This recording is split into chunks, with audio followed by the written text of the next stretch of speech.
right, we're just gonna move it into the driveway, okay?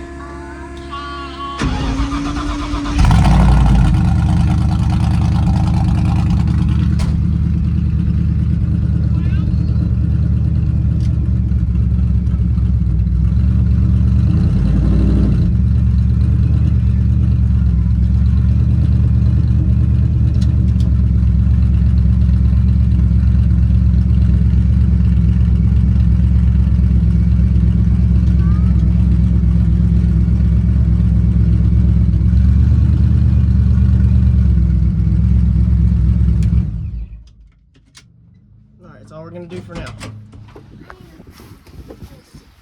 Okay, are you ready? Boy, she loves this car, I'll tell you that.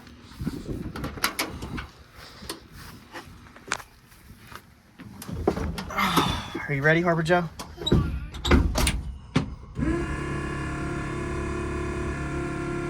Are you ready? Get out. You wanna help move the car?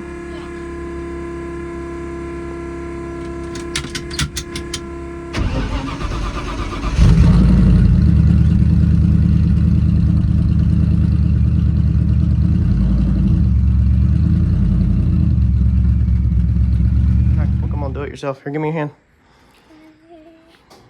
You have to do it by yourself? Yeah. You have to figure it out? There you go.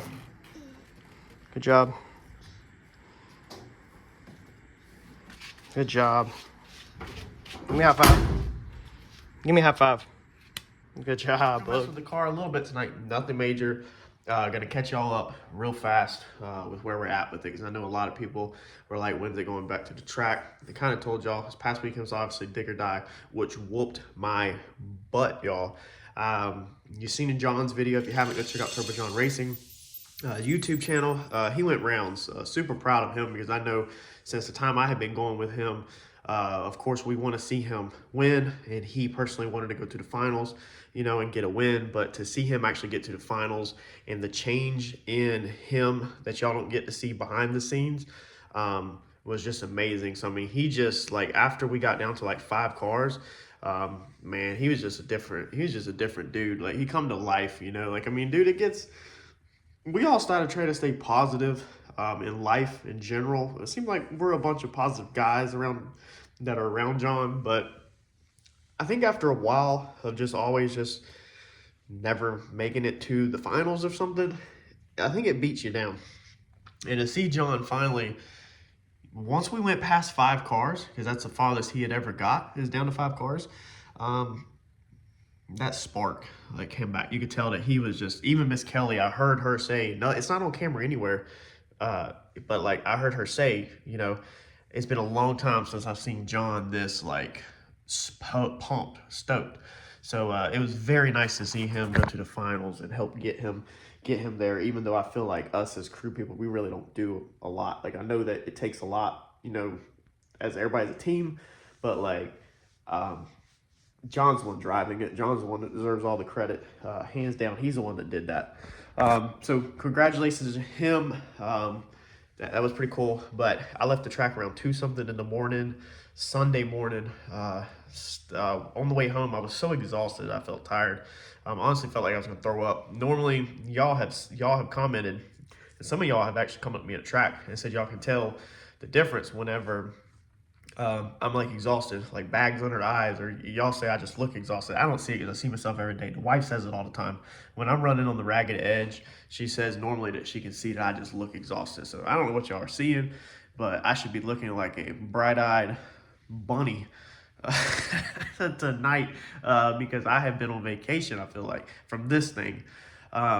But we left the track at like 2 something. I left the track at 2 something Sunday morning. I stumbled in about 4:15, and that drive home, dude, I got down to like that last hour, and I just felt sick, like I was gonna like just nauseous, headache, you know, just like I was like my body had went past tired, and I think it was just running on like whatever was left in it, and I was just, you know, I was beat. So I crashed around 4:30 in bed, and I didn't even shower. I've never done that. I just come home, got through the door at 4:15, and literally just plopped into bed. I always shower when I come home, but I just jumped into bed, Heard Harper crying downstairs with her mama around 8:30 that morning. So I only got a couple of 2.5 hours of sleep or whatever, 3 hours maybe. Maybe it's 9, close to 9. I know it was no more than 3 hours.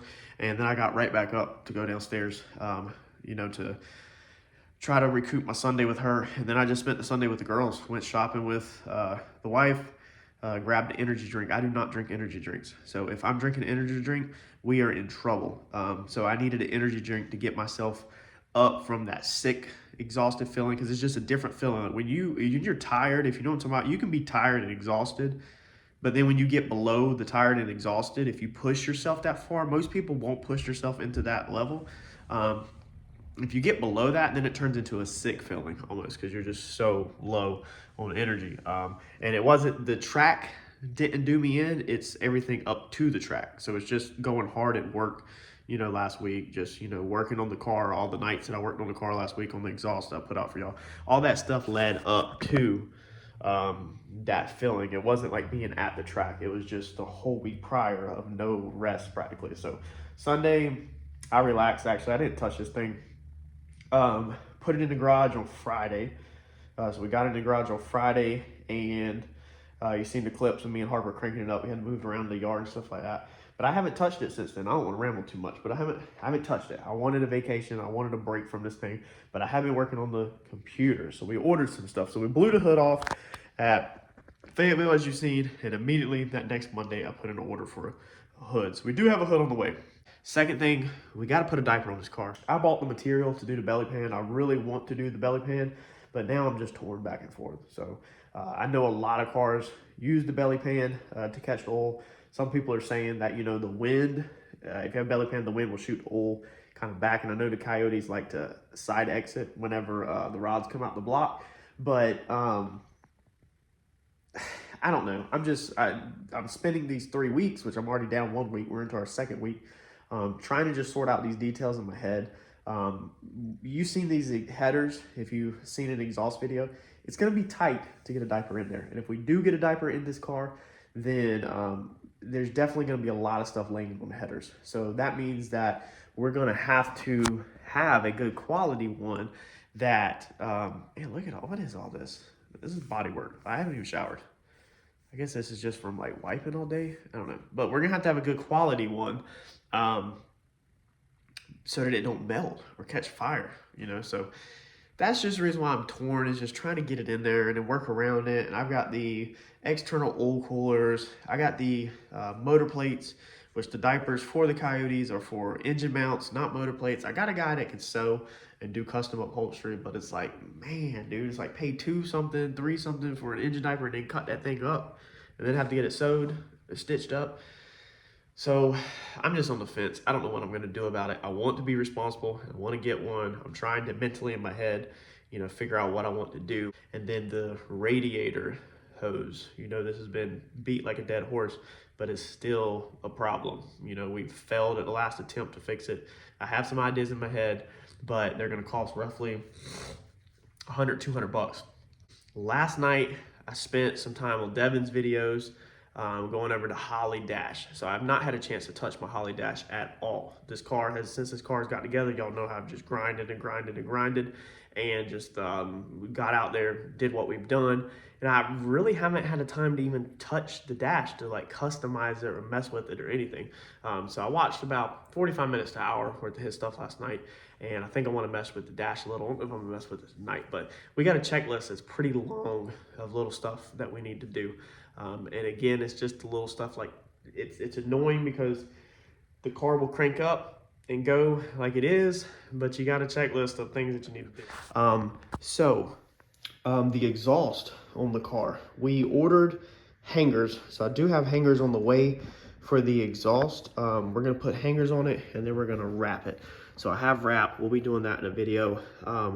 I don't know if I hate it or if I like it, honestly. I'm definitely not against it. And like I said, we might go back and we might just cut the tip off like that. Whoop, whoop. Just slice it off and have it turn out. But I didn't want to just go straight for slicing it off because it's hard to add metal back unless you weld it, obviously. So I wanted to try it like that first before we go to just slicing it off and just going, normal. So I didn't really get to show it great in the last video. You know, I try to show it right now a little bit. It'll look a lot better once it's wrapped. And the cameras in the pictures just don't really capture it. They really don't. Like, they kind of make it just look, I don't know, it just don't look that great on video. Even though I've had a handful of people comment saying it does look good, as it does in actual, you know, actual person. But I do like the little fish mouth kind of. It definitely adds a little bit of styling to it, where it's just not so boring, I guess. But again, I'm on the fence with it, y'all. I don't know if I'm gonna cut it. You can see I've got angle there where I can cut it. But we'll see. I think it's gonna look good with the wrap. The wrap's down here, let me show you. So I've actually had this wrap for a really long time. I actually forgot what I had, so I got the steel cable ties. But look at that color. I like that color. Okay, it's like a copper, titanium color. I don't even remember what it was. But that color against that black is gonna look pretty sick. So to wrap that on that tip, you know, we're gonna go from about right there back. I think it's gonna look pretty cool, man, with a little chrome tip. But we'll be doing a separate video on that, so we're not gonna sit here and waste a bunch of time on it. Just kind of wanted to give y'all a sneak. I've had this thing for a really long time, and I thought about throwing it away a couple times, but I'm glad I hung on to it, because now I'm gonna need it. Like that right there, my shock sensor is not even in the car on the front. If y'all remember, I tore them up. I didn't, like, that one's bent. I broke the mounts. You know, that's the kind of stuff like, man, I just don't want to do. We got to change one of these out. The bolt stripped on the clear view. This is what I use to mount my clear view. Bolt strip, and we need to check the clear view for metal. So when we're right there at the clear view, we're going to change this mount and check that. On the hood, we'll go over what we're going to be doing. We're not keeping the same mounting. So we will be completely changing up how the hood is mounted. We'll go over that when we do it. Yeah. That's where we're at. Numbers, that's another big thing. We'll be seeing that pop up here very soon. I am working with a company through email about fixing this situation right here. Pro Tree, number 4. They try to write another for number 4 there. This stuff, I have used soap and water, and some of it comes off, but it's like the stuff inside of them scratches, it just stays on. I'm very irritated. You don't see it on video, but I instructed them at Fayetteville to write number 4 on my glass, not on my Lexan. This is Lexan, okay? Don't put it on my freaking Lexan. Glass, you could take a razor blade and take it off. It's supposed to just wipe off or come off like that. And it comes off the glass really easy, okay? Like that. Just wipes right off. But this Lexan, it's like in the freaking scratches. It's just not.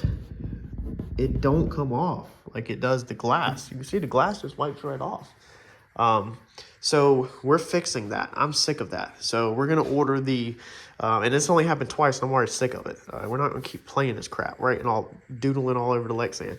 So we're ordering the car numbers. We're going to do numbers. We got a graphic designer creating them decent, well, you know, where they look decent for the money. And we'll do the car number that I come up with, and then we'll do Pro Tree no time on the car, because I like to keep the car no time car for the most part, unless I want to show the time. And I'll show the time plenty, you know, but we don't want to just automatically tell everybody that we show the time. I'd rather be a no time car, and then I pick when I'm going to share the time or what I'm going to share versus other people picking it for me.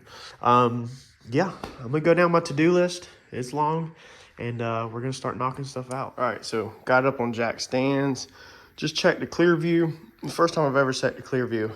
I'm not really an engine guy, so it's actually not nerve-wracking. I guess for engine builders it is, or engine guys it is. But I'm going to show you real fast. We're not going to clean it out right now because we're not changing the oil right this moment. I'm not 100% sure I'm committed to changing the oil. I got to look at it. But, yeah, I'll show you it real fast. You're going to see some metal in there, and everybody says that, you know, obviously that's normal. It's just you don't want to see an extreme amount. And we will take this out, and I'll show y'all whenever we change the oil. I don't know if the cameras will pick it up. There you go. There's a little bit. So it's not terrible, I don't think. I mean, I'm not an engine builder, but I mean, from what I've seen online, like, it's not terrible. There's a pretty decent shot right there. I mean, this was a brand new build, so all the lines, everything, this has never been, you know, changed or anything. So trying to get y'all the best shot possible. I don't know. I don't think that's terrible.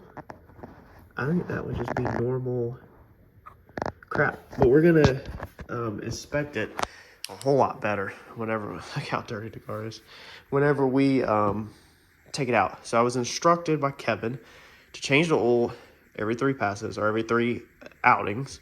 We are at 3 outings now, or he said, or when the oil starts getting a smell of the ethanol, the E85, he said when it starts smelling like that, it's time for a change, whichever one comes first. If it smells like that, or if you know, you want to do it every 3 outings or whatever, that's what he recommends. Why is my, oh man, y'all, dude, what if, no, the hood didn't hit that. My trim is up right there. Fenders are not loose. There's no signs of it. Nothing hit it. I wonder if that's just the wind rolled that up. Weird. Wasn't like that. Very weird. Unless it's body shake. Very weird. Okay, back to where I was at. He said when it smells like ethanol, or every 3 outings, whichever one, you know, you think is necessary. So we are at our 3 outings, but I'm gonna check it to see what the oil looks like. Let's pull it, I guess, on the camera right now, and it should be really clean, but let's see what it smells like and everything. Let me grab a tissue. All right. You know it's a street car when you still got the good old pull plug for the oil.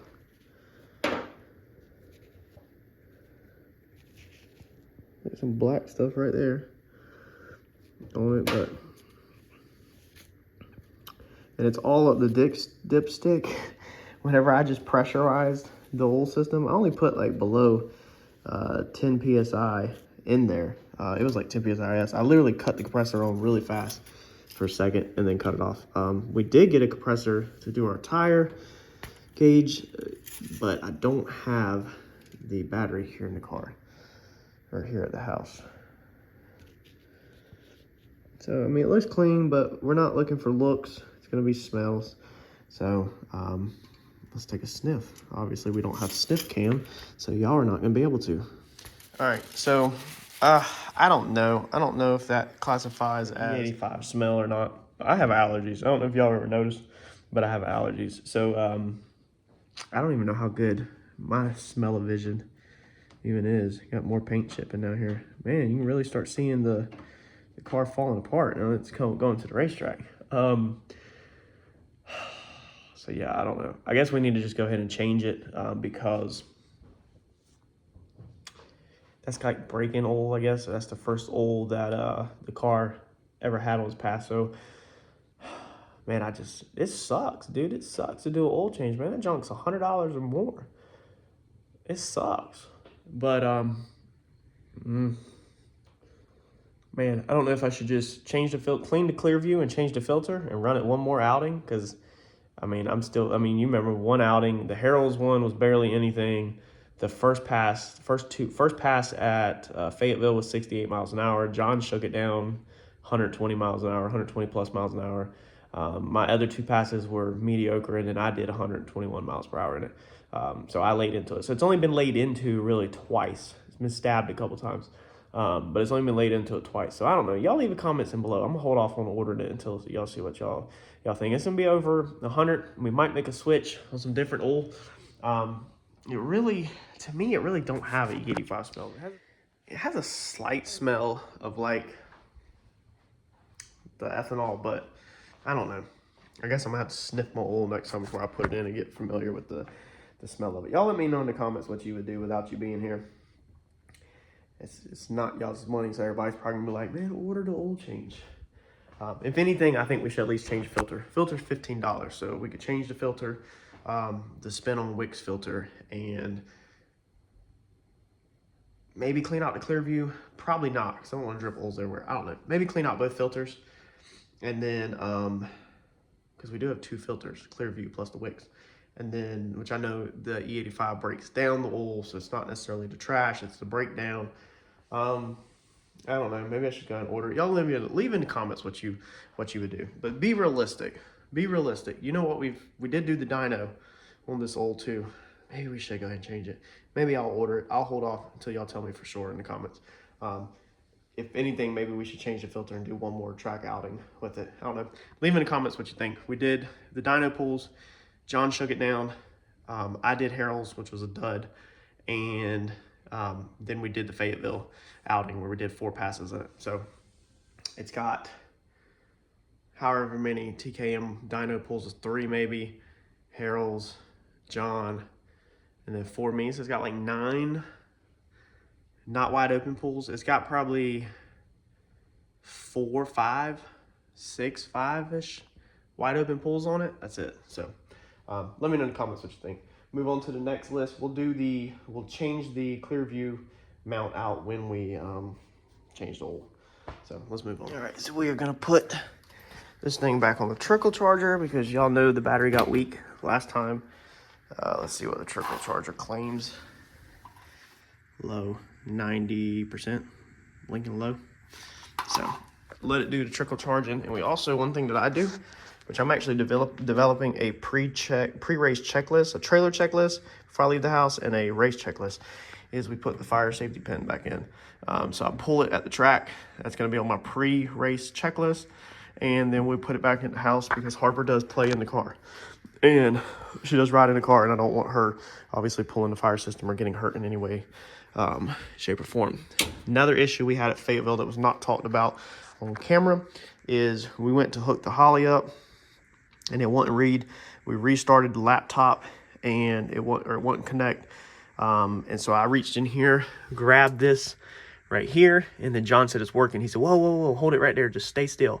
And so I had to literally just stand here like this, holding it. So we're done with that. That's how I roll.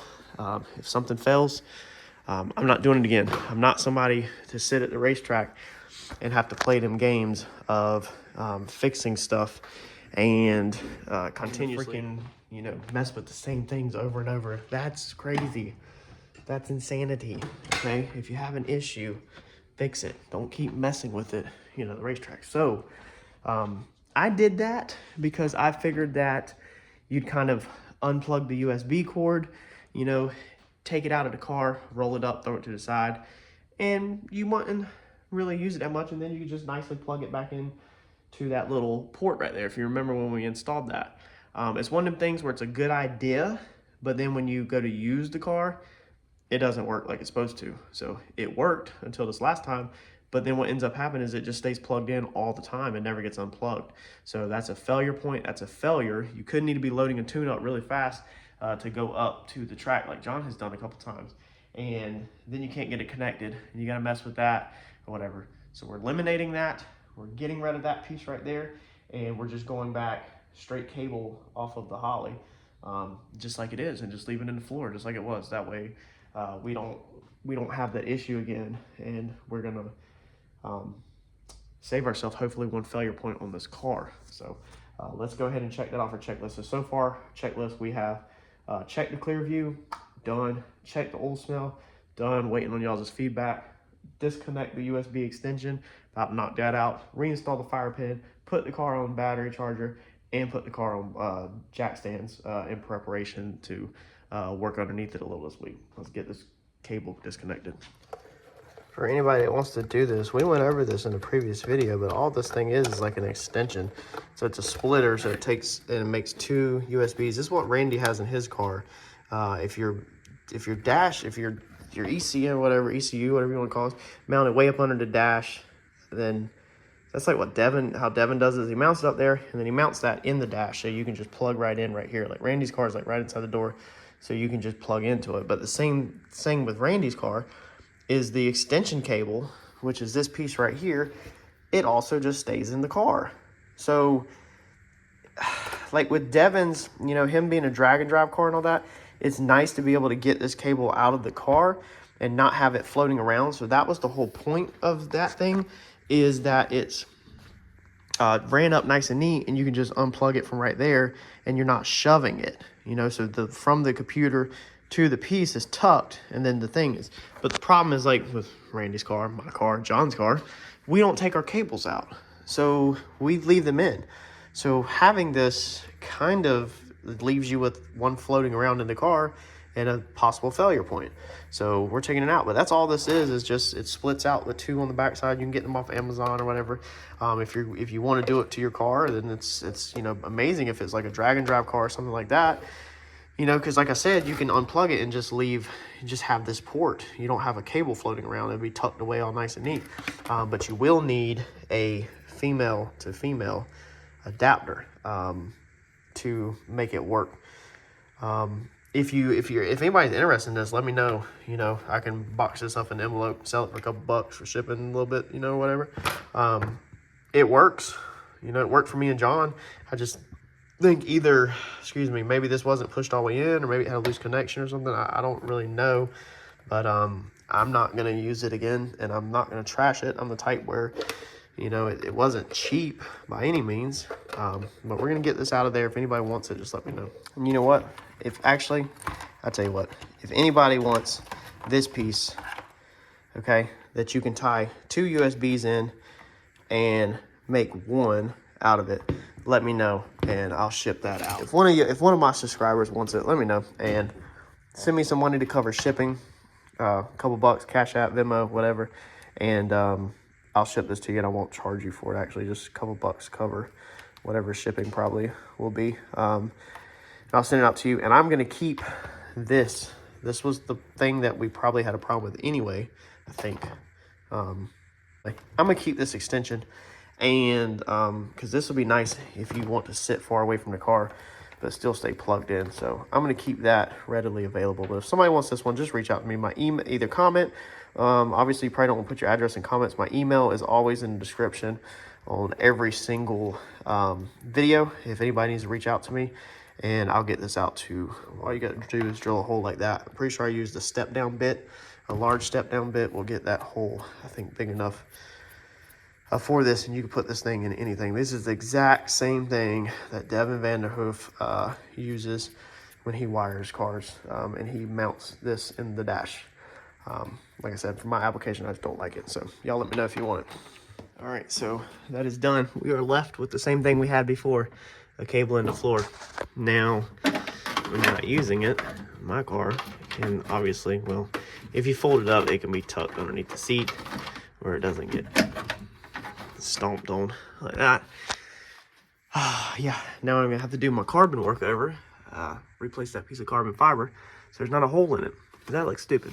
All right, making small grains. This is the little stuff that's on my checklist that has to be done. All right, next one is we had an issue with our shifts. So I've got to check this regulator. John said he wants 100 to 120 PSI. Yeah, I guess we are a little low. That looks like that's 100. John wants it 100 to 120 because our shift was like weak. Let me get a screwdriver. Basically, our shift was lazy, I think is the best way to describe it.